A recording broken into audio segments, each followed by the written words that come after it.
Viewers, എല്ലാവർക്കും ദിജോസ് വേൾഡിൻ്റെ പുതിയൊരു വീഡിയോയിലേക്ക് സ്വാഗതം.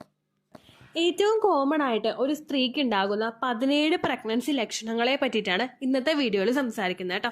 ഈ 17 ലക്ഷണങ്ങളിൽ ഏതെങ്കിലും 5 എണ്ണമെങ്കിലും നിങ്ങൾക്ക് വരുന്നുണ്ടെങ്കിൽ പ്രഗ്നൻസി നിങ്ങൾക്ക് 3/4 ഉറപ്പിക്കാനായിട്ട് സാധിക്കും.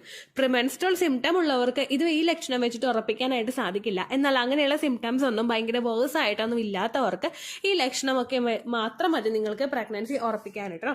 അപ്പോൾ ആ ലക്ഷണങ്ങൾ എന്തൊക്കെയാണെന്ന് നമുക്ക് നോക്കാം. വീഡിയോ നമുക്ക് സ്റ്റാർട്ട് ചെയ്യാം.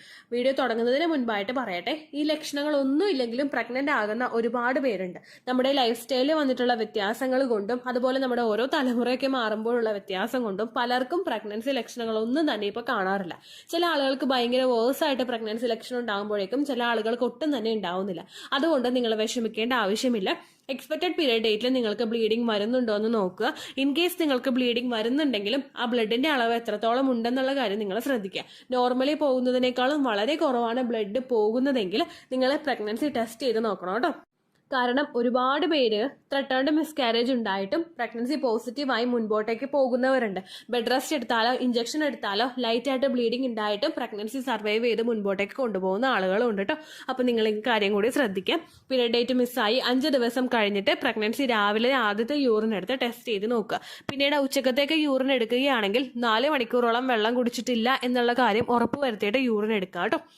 അപ്പോൾ ഏറ്റവും ആദ്യത്തെ പ്രഗ്നൻസി ലക്ഷണം എന്ന് പറയുന്നത് നമ്മുടെ ബോഡി ടെമ്പറേച്ചറിൽ ഉണ്ടാകുന്ന വ്യത്യാസമാണ്.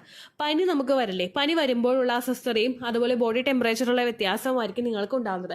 ശരീരത്തിൽ തൊട്ട് നോക്കുമ്പോൾ അയ്യോ ചൂട് അങ്ങനെയുള്ള ഒരു ടെമ്പറേച്ചർ ആയിരിക്കില്ല നിങ്ങൾക്ക് ഉണ്ടാവുന്നത്. ഉൾപ്പനി ഉണ്ടാകുമ്പോഴേക്കും അത് നമുക്ക് പുറത്ത് ചൂട് ഉണ്ടാവില്ല, പക്ഷെ അകത്ത് നമുക്ക് പനി വരുന്നത് പോലെയുള്ളൊരു ചൂട് അല്ലെങ്കിൽ ചെറുതായിട്ടൊരു കുളിര് ഇതൊക്കെ ഇങ്ങനെ നിങ്ങൾക്ക് അനുഭവപ്പെടില്ലേ, ഇതുപോലുള്ളൊരു ബുദ്ധിമുട്ടായിരിക്കും നിങ്ങൾക്ക് ഉണ്ടാവുന്നത്. എന്നാൽ നേരെ മറിച്ച് ബേസൽ ബോഡി ടെമ്പറേച്ചർ വെച്ചിട്ട് ഇത് ചാർട്ട് ചെയ്യുമ്പോഴേക്കും നിങ്ങൾക്ക് പനിയുണ്ട് അല്ലെങ്കിൽ പനി ആകുന്നത് പോലെ ടെമ്പറേച്ചർ കൂടുന്നുണ്ടെന്ന് മനസ്സിലാക്കാനായിട്ട് സാധിക്കും.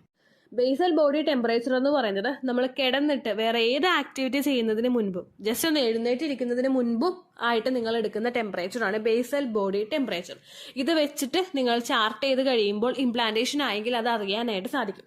കാരണം ഓവുലേഷൻ കഴിഞ്ഞിട്ട് ടെമ്പറേച്ചർ അങ്ങോട്ട് കൂടിക്കൂടി വരും. ദെൻ ഇംപ്ലാന്റേഷൻ നിങ്ങൾക്ക് ആവുകയാണെങ്കിൽ ഇംപ്ലാന്റേഷന്റെ ഒരു ഡിപ്പ് ഉണ്ടാകും, ടെമ്പറേച്ചറിന്റെ ഒരു ഡൗൺ ആയിട്ട് പോകുന്നതായിട്ട് നിങ്ങൾക്ക് തോന്നും. 1 ഡിഗ്രി സെൽഷ്യസ് ഒന്നും ഉണ്ടാവില്ല, താഴോട്ട് പോവില്ല, ചെറുതായിട്ട് 0.4 0.6 അങ്ങനെയൊക്കെ ആയിരിക്കും ടെമ്പറേച്ചർ കുറയുന്നത് കേട്ടോ. ഇത് പ്രഗ്നൻസി ആയതിന്റെ ഒരു സൂചനയാണ്. അപ്പോൾ ഇതിന് ശേഷമുള്ള ദിവസങ്ങളിൽ ഇംപ്ലാന്റേഷൻ ഡിപ്പ് കഴിഞ്ഞാൽ പിന്നീട് അങ്ങോട്ടേക്ക് ഈ ഉള്ളിലൊരു കുളിരുള്ള പോലെ അല്ലെങ്കിൽ പനി വരാൻ പോകുന്നത് പോലെ നമുക്ക് അനുഭവപ്പെടും, അസ്വസ്ഥത ഉണ്ടാകും. ചില ആളുകൾക്ക് ഭയങ്കര ചൂടായിട്ടും വ്യത്യാസം ടെമ്പറേച്ചറിൽ ഉണ്ടാവും കേട്ടോ. രണ്ടാമത്തേതെന്ന് പറയുന്നത് ബ്രസ്റ്റിൽ ചേഞ്ചസ് ഉണ്ടാവുകയാണ്. ബ്രസ്റ്റിൽ എന്ന് പറയുന്നത് ഒരുപാട് ചേഞ്ചസ് കാണാനായിട്ട് സാധിക്കും. ബ്രസ്റ്റിന്റെ സൈസിൽ വ്യത്യാസം വരും, നിപ്പിളിൽ ക്രാക്ക് വരും, അതുപോലെ ബ്രസ്റ്റ് നിപ്പിളിന് ചുറ്റുമുള്ള ഏരിയാസിൽ കളർ മാറി ബ്രൗണിൽ നിന്ന് ബ്ലാക്ക് ആകും, അതിന്റെ വലിപ്പം വർദ്ധിച്ചു വരും. ഇങ്ങനെ ഒരുപാട് ചേഞ്ചസ് ബ്രസ്റ്റിൽ കാണാനായിട്ട് സാധിക്കും. ചിലർക്ക് ബ്രസ്റ്റിൽ നിന്ന് ചെറുതായിട്ടൊരു ഡിസ്ചാർജ് ഉണ്ടാകും. പ്രൊലാക്റ്റിൻ ഹോർമോൺ കൂടുന്നതിന്റെ ഭാഗമായിട്ടാണ് ഇത്തരത്തിലുള്ള ഡിസ്ചാർജ് ഉണ്ടാകുന്നത് കേട്ടോ. മൂന്നാമതായിട്ടുണ്ടാകുന്ന പ്രഗ്നൻസി ലക്ഷണമാണ് ഫെയിൻറ്റിങ്. നമുക്ക് തല കറങ്ങി വീഴാൻ പോകുന്നത് പോലുള്ളൊരു ബുദ്ധിമുട്ട്. ചിലർ തല കറങ്ങി വീഴും, അങ്ങനെയുള്ള അസ്വസ്ഥത. നമുക്ക് പ്രഷറിൽ വ്യത്യാസം വരും പ്രഗ്നന്റ് ആകുമ്പോൾ. അതുപോലെ ഹോർമോൺസിന്റെ ഇൻക്രീസ് കൊണ്ടും പ്രൊജസ്ട്രോണിന്റെ ഇൻക്രീസ് കൊണ്ടൊക്കെയാണ് നിങ്ങൾക്ക് ഇത്തരത്തിൽ ബുദ്ധിമുട്ടുണ്ടാകുന്നത്.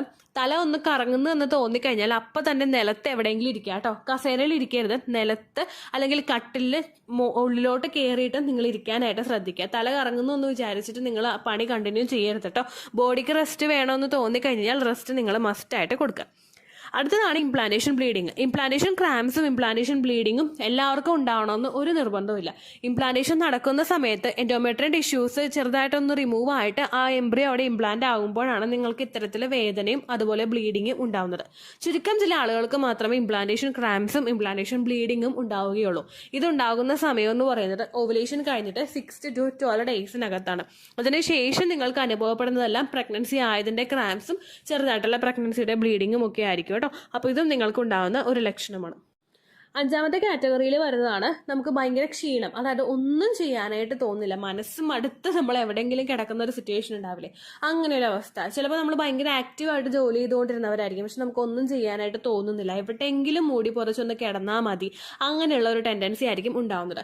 പ്രൊജസ്ട്രോണിന്റെ സപ്ലിമെന്റ്സ് എടുക്കുന്നവർക്ക് ഈ ഒരു ലക്ഷണം ഉണ്ടാവുന്നത് നോർമലാണ്. പ്രൊജസ്ട്രോണിന്റെ മെഡിസിൻ എടുക്കുന്നവർക്ക് പ്രൊജസ്ട്രോൺ ഹോർമോൺ കൂടുമ്പോഴേക്കും ഇങ്ങനെ ഉണ്ടാകും. അതുപോലെ തന്നെ പ്രഗ്നൻസി ആകുമ്പോഴേക്കും പ്രൊജസ്ട്രോൺ ഹോർമോൺ കൂടും. അതുകൊണ്ട് നിങ്ങൾക്ക് ഈ ഒരു ലക്ഷണം ഉണ്ടാവും കേട്ടോ. ആറാമത്തെ ലക്ഷണം എന്ന് പറയുന്നത് വോമിറ്റ് ചെയ്യുക അല്ലെങ്കിൽ വോമിറ്റിങ്ങിന്റെ ടെൻഡൻസി ഉണ്ടാവുക. നമ്മുടെ HCG ഹോർമോൺ ആണ് ഇതിന് കാരണം. HCG ഒറ്റയടിക്ക് കൂടുമ്പോഴേക്കും അതിന്റെ ഭാഗമായിട്ട് നമുക്ക് വോമിറ്റ് ചെയ്യുക. ചിലർ വോമിറ്റിംഗ് ടെൻഡൻസി ആയിരിക്കും, എങ്ങനെയെങ്കിലും ഒന്ന് ഛർദ്ദിച്ചാൽ മതി എന്നുള്ളൊരു വിചാരമായിരിക്കും. ചിലർ ബ്രഷ് ചെയ്യുന്ന സമയത്ത് തന്നെ വോമിറ്റ് ചെയ്യും, കാരണം നമ്മുടെ വയറിൽ ഗ്യാസ് വന്ന് തിങ്ങുന്നത് കൊണ്ട് ഒരു ഒബ്ജക്റ്റ് വായിലോട്ട് അങ്ങോട്ട് കടക്കുമ്പോഴേക്കും നമുക്ക് പെട്ടെന്ന് ഇറിറ്റേഷൻ ഉണ്ടായിട്ട് നമ്മൾ വോമിറ്റ് ചെയ്യുകയാണ് ചെയ്യാറ് കേട്ടോ. അടുത്തൊരു ലക്ഷണം എന്ന് പറയുന്നത് ബ്ലോട്ടിംഗ് ആണ്. അതായത് വയറ് നമുക്ക് ദഹിക്കാതെ ഭക്ഷണം കെട്ടിക്കിടക്കുന്നത് പോലെ നമുക്ക് അനുഭവപ്പെടുക. വയറ് ഭയങ്കരമായിട്ട് തിങ്ങിയിരിക്കുക, ഒരു ഭക്ഷണവും കഴിക്കാനായിട്ട് നമുക്ക് തോന്നില്ല. വയറ് നമ്മളൊന്ന് പ്രസ് ചെയ്ത് നോക്കിക്കഴിഞ്ഞാൽ ഉള്ളിൽ ഭയങ്കര കല്ലപ്പ അസ്വസ്ഥതയൊക്കെ ആയിരിക്കും. ആ ഒരു ലക്ഷണവും നിങ്ങൾക്ക് ഉണ്ടാവും കേട്ടോ. എട്ടാമത്തേതാണ് ഗ്യാസ് ട്രബിൾ. അതായത് നമ്മൾ കഴിക്കുന്ന ഭക്ഷണം ഡൈജഷൻ പ്രോപ്പറായിട്ട് നടക്കാത്തത് കൊണ്ട് ഗ്യാസ് ഫോം ചെയ്യാനായിട്ട് തുടങ്ങും.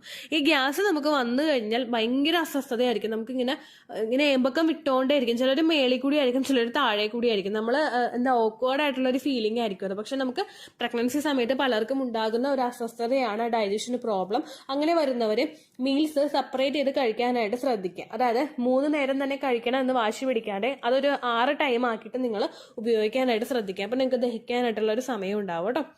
9ാമത്തെ ലക്ഷണം കോൺസ്റ്റിപ്പേഷനും അതുപോലെ തന്നെ ഡയറിയയുമാണ്. കോൺസ്റ്റിപ്പേഷൻ എന്ന് പറയുന്നത് വയറ്റിൽ നിന്ന് പോകാനായിട്ട് ഭയങ്കര ബുദ്ധിമുട്ട്, കട്ടിയായിട്ട് ബ്ലാക്ക് കളറിൽ സ്റ്റൂൾ ഇങ്ങനെ പോയിക്കൊണ്ടിരിക്കുക. ചില ആളുകൾക്ക് ഡയറിയ, അതായത് ലൂസ് മോഷൻ ആയിരിക്കും ഉണ്ടാവുന്നത്, പിടി വിട്ട് പോയിക്കൊണ്ടിരിക്കുക എന്ന് പറയില്ലേ. ചിലർക്ക് വയറിന് ഭയങ്കര പോകുമ്പോൾ ഭയങ്കര അസ്വസ്ഥതയായിരിക്കും, വയറ് നീര് വീണ് കിടക്കുന്നത് പോലെയുള്ള അങ്ങനത്തെ രീതിക്കായിരിക്കും മോഷൻ പോകുന്നത് കേട്ടോ. ഇതൊക്കെ സംഭവിക്കുന്നത് ആ ഹോർമോൺസിന്റെ ഹൈക്ക് കൊണ്ടാണ്, നിങ്ങൾ പേടിക്കേണ്ട ആവശ്യമില്ല കേട്ടോ. 10ാമത്തെ ലക്ഷണം എന്ന് പറയുന്നത് ഹെഡേക്ക് ആണ്. തുടർച്ചയായിട്ട് പ്രഗ്നൻസി ആകുന്ന പലർക്കും തലവേദന അനുഭവപ്പെടാം. തലയിലോട്ടും അതുപോലെ എല്ലാ ഭാഗങ്ങളിലോട്ടും ബ്ലഡ് സർക്കുലേഷൻ കൂടുമ്പോഴേക്കും നോർമലായിട്ട് പോയതിനെ അപേക്ഷിച്ച് ബ്ലഡ് സർക്കുലേഷന്റെ ആ ഒരു പ്രഷർ കൂടുന്നതിനനുസരിച്ചിട്ട് നമ്മുടെ ആ ഭാഗത്തുള്ള ആ രക്തക്കുഴലുകളൊക്കെ വികസിക്കാനായിട്ട് തുടങ്ങും. അതിന്റെ ഭാഗമായിട്ട് നിങ്ങൾക്ക് തലവേദന അനുഭവപ്പെടാം. ചില ആളുകൾക്ക് മൈഗ്രെയിൻ ഉള്ളവർക്ക് ഈ സിറ്റുവേഷൻ പ്രഗ്നൻസി സമയത്ത് കുറച്ച് വേഴ്സ് ആവാനായിട്ട് ചാൻസ് ഉണ്ട് കേട്ടോ. അപ്പോൾ നിങ്ങൾ ആ സമയത്തൊക്കെ റെസ്റ്റ് എടുക്കാനായിട്ട് ശ്രദ്ധിക്കുക. ഐസ് ക്യൂബ്സ് തലയിൽ വെച്ചിട്ട് പയ്യെ ഒന്ന് മസാജ് ചെയ്ത് കൊടുക്കുക. ഇലക്ട്രോണിക് ഡിവൈസസിന്റെ ഒക്കെ ഉപയോഗം നിങ്ങൾ കുറയ്ക്കുക. അങ്ങനെ നിങ്ങൾക്ക് ഹെഡേക്ക് കൺട്രോൾ ചെയ്യാനായിട്ട് സാധിക്കും കേട്ടോ. പിന്നെ നിങ്ങൾ പ്രത്യേകം ശ്രദ്ധിക്കണം, ഹെഡേക്ക് വന്നു കഴിഞ്ഞാൽ ഒരിക്കലും പെയിൻ കില്ലേഴ്സ് യൂസ് ചെയ്യാനായിട്ട് പാടില്ല. പ്രഗ്നൻസിയുടെ സ്റ്റാർട്ടിംഗ് സ്റ്റേജിൽ നമ്മുടെ ആ ഹോർമോൺസിന്റെ പ്രവർത്തനവും കുഞ്ഞിന്റെ ഡെവലപ്മെന്റും ഒക്കെ നല്ലതുപോലെ നടക്കേണ്ട സമയമാണ്. ആ സമയത്ത് നിങ്ങൾ പെയിൻ കില്ലേഴ്സ് ഉപയോഗിച്ചു കഴിഞ്ഞാൽ ശരീരത്തിലെ റീപ്രൊഡക്റ്റീവ് ഹോർമോൺസിന്റെയും ബ്രെയിനിന്റെയും ആ ഒരു ബന്ധം ഡിസ്കണക്ട് ആയി പോകും. അങ്ങനെ വന്നു കഴിഞ്ഞാൽ എംബ്രിയോ ഫോർമേഷൻ കൃത്യമായിട്ട് അവിടെ നടക്കില്ല കേട്ടോ. 11ാമത്തെ ലക്ഷണമാണ് നമ്മുടെ സ്കിന്നിൽ ഉണ്ടാകുന്ന ഡ്രൈനെസ്. ഒരുപാട് ശരീരഭാഗങ്ങളിൽ നിങ്ങൾക്ക് ഡ്രൈനെസ് ഫീൽ ചെയ്യും. നിങ്ങളുടെ വജൈന ഡ്രൈ ആകും, നിങ്ങളുടെ ലിപ്സ് ഡ്രൈ ആകും, നിങ്ങളുടെ കവിള് ഡ്രൈ ആകും, വയറിന്റെ ഭാഗം ഡ്രൈ ആകും, അതുപോലെ നിങ്ങളുടെ ബ്രസ്റ്റ് ഡ്രൈ ആകും. ഈ ഡ്രൈനെസ് ഒക്കെ കൂടുതലായിട്ട് വരുന്നുണ്ടെങ്കിൽ അത് പ്രഗ്നൻസിയുടേതാകാനായിട്ട് ചാൻസ് ഉണ്ട് കേട്ടോ. 12ാമത്തെ ലക്ഷണമാണ് ബാക്ക് പെയിൻ. ഇംപ്ലാന്റേഷൻ നടക്കുന്ന സമയത്ത് വയറുവേദന ഉണ്ടാകുന്നത് പോലെ തന്നെ ചേഞ്ചസ് ഉണ്ടാകുന്ന ശരീരഭാഗമാണ് നമ്മുടെ ലോവർ ബാക്കിന്റെ പോർഷൻ. ലോവർ ബാക്കിന്റെ പോർഷനും ആ മിഡിലുള്ള പോർഷൻ 2 സൈഡും അതുപോലെ ഏറ്റവും മേളിലുമായിട്ടും പലർക്കും വേദന അനുഭവപ്പെടാറുണ്ട്. ഇംപ്ലാന്റേഷൻ നടക്കുന്നത് കൊണ്ടും ശരീരത്തിൽ റിലാക്സിൻ ഹോർമോൺസിന്റെ പ്രവർത്തനം നടക്കുന്നത് കൊണ്ടും, അതായത് സ്ട്രെച്ച് ചെയ്യാനായിട്ടൊരു സപ്പോർട്ട് ശരീരം കൊടുക്കുന്നുണ്ട്, അതുകൊണ്ടൊക്കെ കൂടിയാണ് ബാക്ക് പെയിൻ അനുഭവപ്പെടുന്നത് കേട്ടോ. ഇങ്ങനെയുള്ള സമയത്ത് കുറച്ചൊന്ന് റിലാക്സ് ചെയ്യാനായിട്ട് ശ്രദ്ധിക്കുക, നീണ്ടു നിർന്ന് കിടക്കാനായിട്ടൊക്കെ ശ്രദ്ധിക്കുക. പ്രഗ്നൻസിയുടെ ആ ഒരു വയറ് വലുതാകുന്നതിനനുസരിച്ചിട്ട് ബാക്ക് പെയിൻ കൂടാനായിട്ട് ചാൻസ് ഉണ്ട്. അങ്ങനെ വരുമ്പോഴേക്കും നിങ്ങൾ ഡോക്ടറോട് പറഞ്ഞിട്ട് സപ്ലിമെന്റ്സ് എടുക്കാനായിട്ട് ശ്രദ്ധിക്കുക കേട്ടോ. പെയിൻ കില്ലേഴ്സ് അപ്പോഴും യൂസ് ചെയ്യരുത്. 13ാമത്തെ ലക്ഷണമാണ് നമുക്ക് ഇച്ചിങ് അനുഭവപ്പെടുക, ചൊറിച്ചിൽ അനുഭവപ്പെടുക. ഓൾ ഓവർ ദ ബോഡി നിങ്ങൾക്ക് ചൊറിച്ചിലുണ്ടാകും. നിങ്ങൾക്ക് വയറിന്റെ ഭാഗത്ത് ചിലപ്പോൾ കൂടുതലായിരിക്കും, അല്ലെങ്കിൽ കാലിന്റെ തൊടയുടെ ഭാഗത്ത് ചൊറിച്ചിലുണ്ടാകും, അല്ലെങ്കിൽ നിപ്പിളിന്റെ ഭാഗത്ത് ചൊറിച്ചിലുണ്ടാകും. ഇതൊക്കെ സ്കിന്ന് വളരുന്നത് കൊണ്ട് നിങ്ങൾക്ക് അനുഭവപ്പെടുന്ന ബുദ്ധിമുട്ടാണ്. ചിലർക്ക് വജൈനയുടെ ഭാഗത്തായിരിക്കും ചൊറിച്ചിൽ അനുഭവപ്പെടുന്നത് കേട്ടോ. ഓവറായിട്ട് സോപ്പൊന്നും ഉപയോഗിച്ച് ക്ലീൻ ചെയ്യാതെ ഇന്റിമേറ്റ് ഹൈജീൻ നിങ്ങൾ കീപ്പ് ചെയ്യാനായിട്ട് ശ്രദ്ധിക്കുക. ഇന്റിമേറ്റ് ഹൈജീൻ പ്രോഡക്ട്സും നിങ്ങൾ ഉപയോഗിക്കുക കേട്ടോ.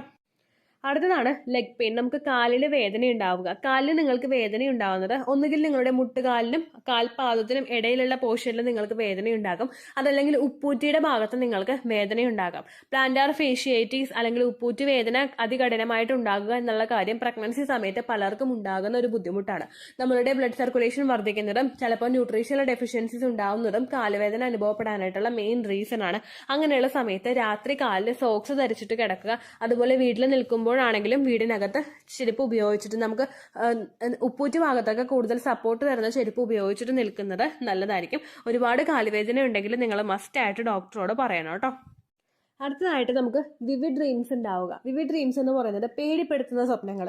നമ്മൾ ആരെങ്കിലും ചേസ് ചെയ്യാൻ വരുന്നത് പോലെ തോന്നുക, അല്ലെങ്കിൽ ആരെങ്കിലും മരിച്ചു പോയതായിട്ട് നമ്മൾ സ്വപ്നം കാണുക. അങ്ങനെ നമ്മളെ പേടിപ്പെടുത്തുന്ന കുറച്ച് വിചിത്രമായിട്ടുള്ള സ്വപ്നങ്ങൾ തുടർച്ചയായിട്ട് കാണുന്നത് പലർക്കും പ്രഗ്നൻസി ഉണ്ടാവുന്നതിന്റെ ഒരു സൂചനയായിരിക്കും കേട്ടോ.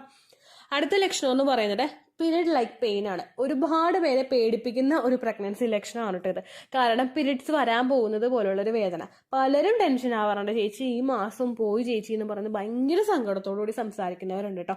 ശരിക്കും പ്രഗ്നൻസി ആകുന്ന സമയത്ത് നമുക്ക് പീരിയഡ് ആകാൻ പോകുന്നത് പോലുള്ളൊരു വേദന ഉണ്ടാകും. ഞാനിത് പഠിച്ചിട്ട് പറയുകയല്ല, എനിക്കുണ്ടായ കാര്യമാണ്. എൻ്റെ ഫസ്റ്റ് പ്രഗ്നൻസിയിൽ എനിക്കൊന്നും അറിയില്ല, പ്രഗ്നൻസി എന്താണെന്നോ എങ്ങനെയായിരിക്കുമെന്നോ അങ്ങനെ ഒന്നും എനിക്കറിയില്ല. ആ സമയത്ത് പീരിയഡ് ആകാൻ പോകുന്നത് പോലുള്ള വേദനയായിരുന്നു എനിക്ക് വന്നുകൊണ്ടിരുന്നത്. എവിടെയോ ബ്ലഡ് കെട്ടി നിൽക്കുന്നുണ്ട്, ഇങ്ങോട്ട് പോരാത്തതാണ്. എനിക്ക് ബ്ലഡ് കുറഞ്ഞിട്ടാണോ എന്ന് വരെ ഞാൻ ചിന്തിച്ചു പോയി. അങ്ങനെയുള്ള അവസ്ഥകളായിരുന്നു എനിക്ക് ഉണ്ടായിരുന്നത് കേട്ടോ. അപ്പൊ അതുകൊണ്ട് പീരിയഡ്സ് ആകാൻ പോകുന്നത് പോലെ പീരിയഡ്സിന്റെ ഫസ്റ്റ് ഡേ നമുക്ക് മൈൽഡ് ആയിട്ട് വേദന ഉണ്ടാവില്ലേ, അതുപോലുള്ള വേദനയായിരിക്കും നിങ്ങൾക്ക് ഉണ്ടാകുന്നത്. അതൊരിക്കലും നിങ്ങൾക്ക് സഹിക്കാൻ പറ്റാത്ത പീരിയഡ്സിന്റെ സെക്കൻഡ് ഡേയോ തേർഡ് ഡേയോ ഉണ്ടാവുന്നത് പോലുള്ള വേദന ആയിരിക്കില്ല ഉണ്ടാവുന്നത് കേട്ടോ. അതും നിങ്ങൾ ശ്രദ്ധിക്കുക, പ്രഗ്നൻസി ആയതിന്റെ ആയിരിക്കും. ഏറ്റവും ലാസ്റ്റത്തെ നമുക്ക് കൺക്ലൂഡ് ചെയ്യാൻ പറ്റുന്ന ഒരു സിംറ്റം ആണ് മിസ്ഡ് പീരീഡ്. ഇറഗുലർ പീരീഡ്സ് ഉള്ളവർക്ക് ഇത് വെച്ചിട്ട് കൺഫേം ചെയ്യാനായിട്ട് സാധിക്കില്ല. പക്ഷേ റെഗുലർ പീരീഡ്സ് ആണ് നിങ്ങൾക്ക് പോകുന്നതെങ്കിൽ ഇത് പ്രഗ്നൻസിയുടേതാണല്ലോ എന്ന് നിങ്ങൾക്ക് ചിന്തിക്കാനായിട്ട് സാധിക്കും കേട്ടോ. അത്രയുമാണ് 17 പ്രഗ്നൻസി ലക്ഷണങ്ങൾ. ഈ ലക്ഷണങ്ങൾ ഏത് തന്നെ നിങ്ങൾ കാണുന്നുണ്ടെങ്കിലും ഡേറ്റ് മിസ്സായിട്ട് ഒരു 5 ദിവസം കഴിഞ്ഞിട്ട് നിങ്ങൾ ടെസ്റ്റ് ചെയ്ത് നോക്കുക. കാരണം കാർഡിന് ഡിറ്റക്ട് ചെയ്യാൻ പറ്റുന്ന അളവിൽ HCG ഹോർമോൺ എത്തിയിട്ടില്ലെങ്കിൽ അതിന്റെ ഭാഗമായിട്ട് നിങ്ങൾക്ക് റിസൾട്ട് കൃത്യമായിട്ട് കിട്ടില്ല. അങ്ങനെ വന്നു കഴിഞ്ഞാൽ ഈ മാസവും നഷ്ടമായി പോയി എന്ന് വിചാരിച്ചിട്ട് പീരിയഡ്സ് ഇൻഡ്യൂസ് ചെയ്യാൻ വേണ്ടിയിട്ട് എക്സസൈസുകൾ ചെയ്യുന്നവരും അതുപോലെ ജിഞ്ചർ വാട്ടർ കുടിക്കുന്നവരൊക്കെ ഉണ്ട്. അതൊന്നും നിങ്ങൾ ചെയ്യാനായിട്ട് പാടില്ല. ഡേറ്റ് മിസ്സായിട്ട് 5 ദിവസമെങ്കിലും കഴിഞ്ഞതിന് ശേഷം രാവിലെ ഏറ്റവും ആദ്യത്തെ യൂറിൻ എടുത്ത് പ്രഗ്നൻസി ടെസ്റ്റ് ചെയ്ത് നോക്കുക കേട്ടോ. അപ്പോൾ ഇത്രയേ ഉള്ളൂ വീഡിയോ. യൂസ്ഫുൾ ആയി കാണുമെന്ന് വിശ്വസിക്കുന്നു. യൂസ്ഫുൾ ആവുന്നുണ്ടെങ്കിൽ ലൈക്ക് ചെയ്യുക, ഫ്രണ്ട്സിനൊക്കെ ഷെയർ ചെയ്ത് കൊടുക്കുക കേട്ടോ. എന്തെങ്കിലും സംശയം ഉണ്ടെങ്കിൽ നിങ്ങൾ കമന്റ്സിൽ ചോദിക്കുക. പണ്ടത്തെ വീഡിയോയ്ക്ക് കമന്റ്സ് ഇടുന്നവർക്ക് റിപ്ലൈ ലഭിക്കുന്നില്ലെങ്കിൽ ലേറ്റസ്റ്റ് ആയിട്ട് ഞാൻ ഏത് വീഡിയോ ആണോ അപ്ലോഡ് ചെയ്യുന്നത് അതിന് താഴെ കമന്റ് ഒന്ന് കോപ്പി പേസ്റ്റ് ചെയ്യാനായിട്ട് ശ്രദ്ധിക്കുക കേട്ടോ. അതുപോലെ ഓവുലേഷൻ ഡേറ്റ് കാൽക്കുലേറ്റ് ചെയ്ത് തരാനായിട്ട് റിക്വസ്റ്റ് ചെയ്യുന്ന ആളുകൾ എത്രയാണോ സൈക്കിൾ ലെങ്ത് അത് മെൻഷൻ ചെയ്യാനായിട്ട് ശ്രദ്ധിക്കുക. സൈക്കിൾ ലെങ്ത് എന്നതുകൊണ്ട് ഉദ്ദേശിച്ചത് ഓരോ മാസവും എത്ര ദിവസം കൂടുമ്പോഴാണോ ബ്ലീഡിങ് വരുന്നത് അതാണ് സൈക്കിൾ ലെങ്ത്. കഴിഞ്ഞ മാസം ഒരു 8-ാം തീയതിയാണ് ബ്ലീഡിങ് ആയതെങ്കിൽ ഈ മാസം 6-ാം തീയതിയാണ് ബ്ലീഡിങ് ആയതെങ്കിൽ കഴിഞ്ഞ മാസം 8-ാം തീയതി മുതൽ ഈ മാസം 6-ാം തീയതി വരെ എത്ര ദിവസമുണ്ടോ അത് കാലണ്ടറിൽ എണ്ണി തിട്ടപ്പെടുന്നതാണ് നിങ്ങളുടെ സൈക്കിൾ ലെങ്ത്. സൈക്കിൾ ലെങ്ത് നമ്മൾ കൃത്യമായിട്ട് കാൽക്കുലേറ്റ് ചെയ്യുകയാണെങ്കിൽ ഓവുലേഷൻ ഡേറ്റ് എളുപ്പത്തിൽ കണ്ടുപിടിക്കാൻ വേണ്ടിയിട്ട് ഒരുപാട് ആപ്ലിക്കേഷൻസും ഒരുപാട് ഓൺലൈൻ ആയിട്ടുള്ള വെബ്സൈറ്റുകളും ഇന്ന് നമുക്ക് അവൈലബിൾ ആണ്. പ്ലേ സ്റ്റോറിൽ പോയിട്ട് ഓൺലൈൻ ഓവുലേഷൻ ട്രാക്കർ എന്ന് ടൈപ്പ് ചെയ്ത് കഴിഞ്ഞാൽ നിങ്ങൾക്ക് അതുമായിട്ട് ബന്ധപ്പെട്ടിട്ടുള്ള ആപ്ലിക്കേഷൻസ് കിട്ടും. അത് പറ്റുന്നില്ല എങ്കിൽ ഗൂഗിളിൽ പോയിട്ട് ഓൺലൈൻ ഓവുലേഷൻ കാൽക്കുലേറ്റർ എന്ന് ടൈപ്പ് ചെയ്ത് കഴിഞ്ഞാൽ അതുമായിട്ട് ബന്ധപ്പെട്ടിട്ടുള്ള വെബ്സൈറ്റുകൾ നിങ്ങൾക്ക് കിട്ടും. അതിൽ നിങ്ങളുടെ ലാസ്റ്റ് മന്തിലെ മെൻസ്ട്രേഷൻ്റെ ഡേറ്റും ഒപ്പം ഞാൻ ഈ പറഞ്ഞ രീതിക്ക് നിങ്ങൾ കാൽക്കുലേറ്റ് ചെയ്യുന്ന സൈക്കിൾ ലെങ്ത്തും എൻ്റർ ചെയ്ത് കൊടുക്കുകയാണെങ്കിൽ നിങ്ങൾക്ക് കൃത്യമായിട്ട് ഓവുലേഷൻ ഡേറ്റ് കണ്ടുപിടിക്കാനായിട്ട് സാധിക്കും. ഫെർട്ടൈൽ ടൈം പീരീഡും നിങ്ങൾക്ക് കിട്ടും. അതായത് എത്ര ദിവസം മുതൽ കോൺടാക്ട് ചെയ്ത് തുടങ്ങിക്കഴിഞ്ഞാൽ നിങ്ങൾ പ്രഗ്നൻ്റ് ആകും എന്നുള്ളൊരു ഡേറ്റും നിങ്ങൾക്ക് പ്രോപ്പറായിട്ട് കിട്ടും കേട്ടോ. ഇത് കാൽക്കുലേറ്റ് ചെയ്യുന്ന സമയത്ത് സൈക്കിൾ ലെങ്ത് കാൽക്കുലേറ്റ് ചെയ്യുന്ന സമയത്ത് നിങ്ങളുടെ ആ ഒരു കലണ്ടറിൽ നോക്കി തന്നെ നിങ്ങൾ കാൽക്കുലേറ്റ് ചെയ്യുക. പല മാസങ്ങളിലും 30-31 ദിവസമുണ്ട്, അതുകൊണ്ടാണ് അങ്ങനെ പറഞ്ഞത്. ഒപ്പം നിങ്ങൾക്ക് ബ്ലീഡിങ് തുടങ്ങിയ ദിവസത്തിന് വേണം നിങ്ങൾ ഡേ 1 ആയിട്ട് എടുക്കാൻ വേണ്ടിയിട്ട്. സ്പോട്ടിങ് തുടങ്ങിയ ദിവസത്തിനെ, അതായത് ചെറുതായിട്ട് ഡിസ്ചാർജ് പോയി തുടങ്ങിയ ദിവസത്തിനെ നിങ്ങൾ കൺസിഡർ ചെയ്യേണ്ട ആവശ്യം ഇല്ല കേട്ടോ. അപ്പോൾ ഇത്രയേ ഉള്ളൂ വീഡിയോ. അടുത്തൊരു വീഡിയോ ആയിട്ട് നമുക്ക് വീണ്ടും കാണാം. ബൈ.